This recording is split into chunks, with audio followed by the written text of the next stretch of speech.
نحمده ونصلي على رسوله الكريم الأمين المكين الحنين الكريم الرؤوف الرحيم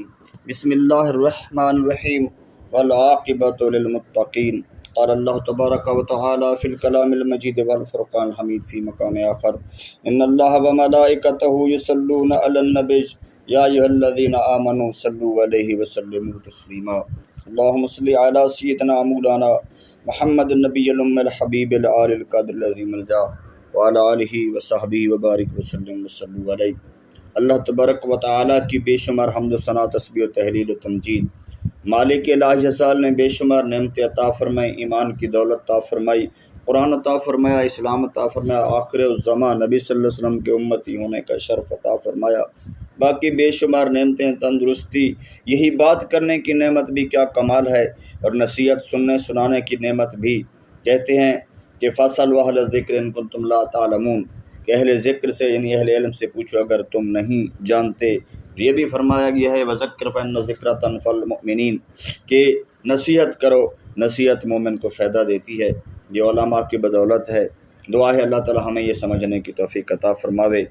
سے علماء کرام کو اللہ تبارک و تعالی نے ہمارے لیے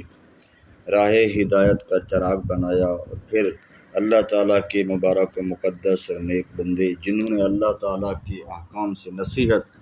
حاصل کی، اور کائنات کے اندر اس طرح انہوں نے زندگی خشیت اللہ میں گزاری کہ جب بھی ان کے واقعات کو سنا اور پڑھا جاتا ہے تو اللہ تعالیٰ کی بارگاہ میں حاضری کا حقیقی خیال تصور جم جاتا ہے، اور بندہ اللہ تبارک و تعالیٰ سے ڈر جاتا ہے کہ کس طرح وہ اپنے نامہ اعمال کے ساتھ رب العالمین کی بارگاہ میں پیش ہوگا۔ آج ایک واقعہ اور اس سے ایک سبق۔ کہتے ہیں نا عقل مندارا نقطہ کافی لوڑ نہیں دفتر دی،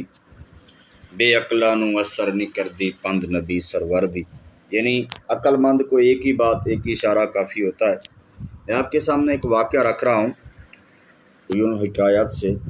تو یہ واقعہ سننے کے بعد آپ بھی فکر کریں اور میں بھی فکر کرتا ہوں کہ ہمیں زندگی کے اندر اللہ تبارک و تعالیٰ کی خشیت کو کس طرح اپنے ساتھ اپنا اوڑھنا بچھونا بنا کے رکھنا چاہیے۔ تو اس کے متعلق میں عرض کرتا ہوں،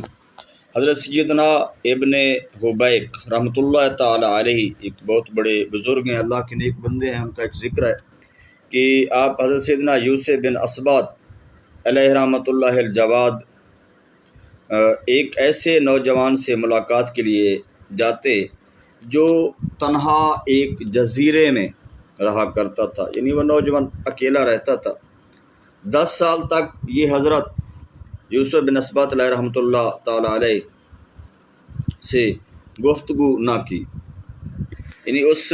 نوجوان نے 10 سال تک جس جزیرے میں رہتا تھا گفتگو نہیں کی۔ جب کبھی دن یا رات میں آپ رحمۃ اللہ تعالیٰ علیہ اس نوجوان سے ملنے جاتے تو اس سے روتا اور اللہ کی بارگاہ میں معافیاں مانگتا، گڑ گڑاتا، آہیں زاریاں کرتے ہوئے دیکھتے، گڑ گڑاتا ہوا پاتے۔ ایک دن آپ رحمۃ اللہ تعالیٰ علیہ نے اس سے پوچھا، اے نوجوان کیا بات ہے، میں ہر وقت تجھے روتا اور گڑ گڑاتا ہوا دیکھتا ہوں، آخر تم اتنا کیوں روتے ہو؟ نوجوان نے اپنا حال دل بیان کرتے ہوئے کہا، توبہ کرنے سے پہلے میں کفن چرایا کرتا تھا۔ آپ رحمۃ اللہ تعالیٰ علیہ نے پوچھا، اچھا یہ بتا جب تو قبر کو کھولتا تھا تو مردوں کو کس حالت میں پاتا تھا؟ وہ نوجوان کہنے لگا، میں نے جب بھی قبر کھودی زندگی میں چند لوگوں کے سوا تمام کے منہ قبلے سے پھرے ہوئے تھے۔ یعنی مرتے وقت تو ہم قبلے کی طرف کر دیتے ہیں،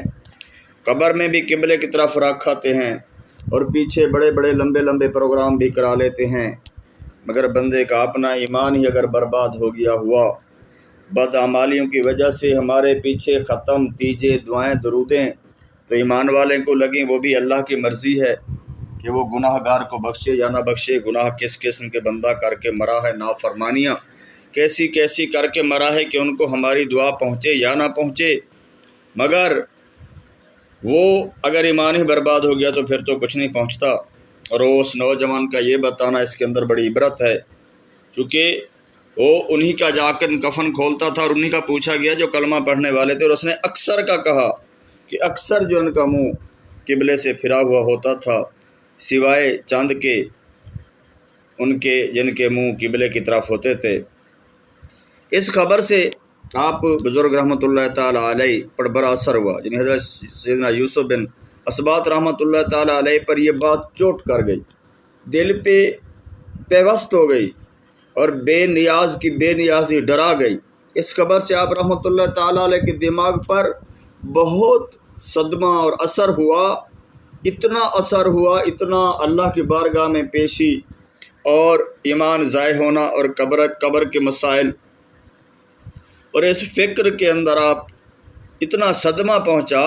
کہ آپ کی عقل زائل ہو گئی، اللہ اللہ دیوانگی ہو گئی۔ اب ضرورت تھی کہ آپ رحمۃ اللہ تعالیٰ علیہ کا علاج کرایا جائے، تو اب جب آپ کو ایک مشہور طبیب سلیمان کو بلایا تو طبیب نے دیکھا، جب انہوں نے کچھ علاج کیا آپ کو تھوڑا سا بھی آرام ہوتا، وہ جو حالت کیفیت اذیت ذہنی تھی اس سے کچھ افاقہ ہوتا، تو آپ کے سوائے چاند کے یعنی ایک ہی فکرہ منہ سے نکلتا، سوائے چاند کے اکثر کے منہ قبلے سے پھرے ہوئے تھے، یہ فکرہ چوٹ کر گیا، اور جب آپ ہوش میں آتے تو صرف یہی فکرہ دہراتے، سوائے چاند کے اکثر کے منہ قبلے سے پھرے ہوئے تھے، سوائے چاند کے اکثر کے منہ قبلہ سے پھرے ہوئے تھے۔ آپ یہ فکرہ کہتے، پھر آپ کے دماغ پہ دل پہ چوٹ پڑتی اور آپ پھر مشکل میں پڑ جاتے اور آپ کو دیکھنے والے بھی مشکل میں پڑ جاتے۔ طبیب نے آپ کا علاج شروع کیا تو الحمدللہ عز و جل آپ کو شفا مل گئی، یعنی آپ ٹھیک ہو گئے۔ صحت یابی کے بعد آپ رحمۃ اللہ تعالیٰ علیہ سے دوستوں نے پوچھا اور آپ نے پوچھا کہ میرا علاج کرنے پر طبیب کو کیا دو گے؟ ہم نے کہا حضور وہ طبیب آپ کے علاج پر اجرت نہیں چاہتا۔ آپ رحمۃ اللہ تعالیٰ نے فرمایا سبحان اللہ عز و جل، تم میرے علاج کے لیے شاہی طبیب لے کر آئے ہو، یعنی یہ بڑے طبیبوں کا ایک اس دور میں ایک نام تھا جو بادشاہوں کے علاج یا بڑے لوگوں کے علاج کرتے تھے۔ یہ کیسے ہو سکتا ہے کہ میں اسے کچھ بھی نہ دوں؟ ہم نے کہا اگر دینا ہی چاہتے ہو تو سونے کی ایک اشرفی دے دیں۔ رحمۃ اللہ تعالیٰ نے فرمایا ایک تھیلی ہماری طرف بڑھاتے ہوئے کہا یہ اس حکیم کو اس طبیب کو دے دینا اور کہنا کہ اس وقت میرے پاس صرف اتنا ہی مال ہے، یہ نہ سمجھنا کہ ہم مروتاً بادشاہوں سے کم دیتے ہیں، اللہ اللہ اگر میرے پاس اس وقت مزید مال ہوتا تو تیری اجرت میں اور اضافہ کر دیتا۔ اسے یہ بھی پتہ چلا کہ آپ کے ہاں اہل علم کی قدر کتنی تھی۔ جب ہم نے تھیلی کھول کر دیکھی تو اس میں 15 اشرفیاں تھیں، ہم نے وہ رقم طبیب کو دے دی۔ راوی کہتے ہیں حضرت سیدنا یوسف بن اسباط رحمۃ اللہ تعالیٰ علیہ الرزاق اپنے ہاتھوں سے کھجور کے پتوں کی ٹوکریاں بنا کر رزق حلال کمایا کرتے تھے اور ساری زندگی یہی کام کیا۔ اتنے حلال روزی ساری زندگی کمانے والے کو یہ ڈر کھا گیا کہ پتہ نہیں باقی تو گناہ بھی نہیں تھے، یہی لگتا ہے اتنا متقی بندہ، اور ایک فکرہ کھا گیا کہ اکثر کے منہ قبلے سے پھرے ہوئے تھے۔ دوستان محترم، آج کی گفتگو تھوڑے دیر کی صحیح، زیادہ بیان نہیں کرتا میں، بس زیادہ عرض کرتا ہوں اب میرے لیے دعا کر دیں، میری بھی آخرت سنور جائے، یہ خوش فہمیوں سے نکل کر سچی پکی اللہ رسول کی اطاعت نصیب ہو جائے، محبت نصیب ہو جائے اور اللہ تعالیٰ کی خشیت نصیب ہو جائے۔ تو یہی دعا میرے سننے والوں کے لیے اور اس پیغام کو آگے پہنچانے والے کے لیے۔ دوستان محترم، آپ سے یہ بھی التجا ہے کہ اس کو اس لیے سبسکرائب کر دیں، باقی آپ کی مرضی دل کرے تو ٹھیک ہے، تاکہ اور آگے ذرا اس کو شیئر کریں، اور تاکہ یہ اکثر ہوتا ہے کوئی نہ کوئی سلسلہ نصیحت کا، تاکہ دوسروں تک سننے والے صرف زیادہ بن جائیں، تو اس سے فائدہ یہ ہوگا کہ بات کرتے ہوئے بندے کو لگے گا کہ سامعین ہیں، تو بندہ آسانی سے ان باتوں کو آگے پھیلانے کی کوشش کرتا ہے۔ آپ بھی میرے لیے صرف آخرت کی کامیابی کی دعا کریں، میں بھی آپ کے لیے صرف آخرت کی کامیابی کی دعا کرتا ہوں۔ وما توفیقی الا باللہ، فقیران آئے صدا کر چلے، میاں خوش رہو ہم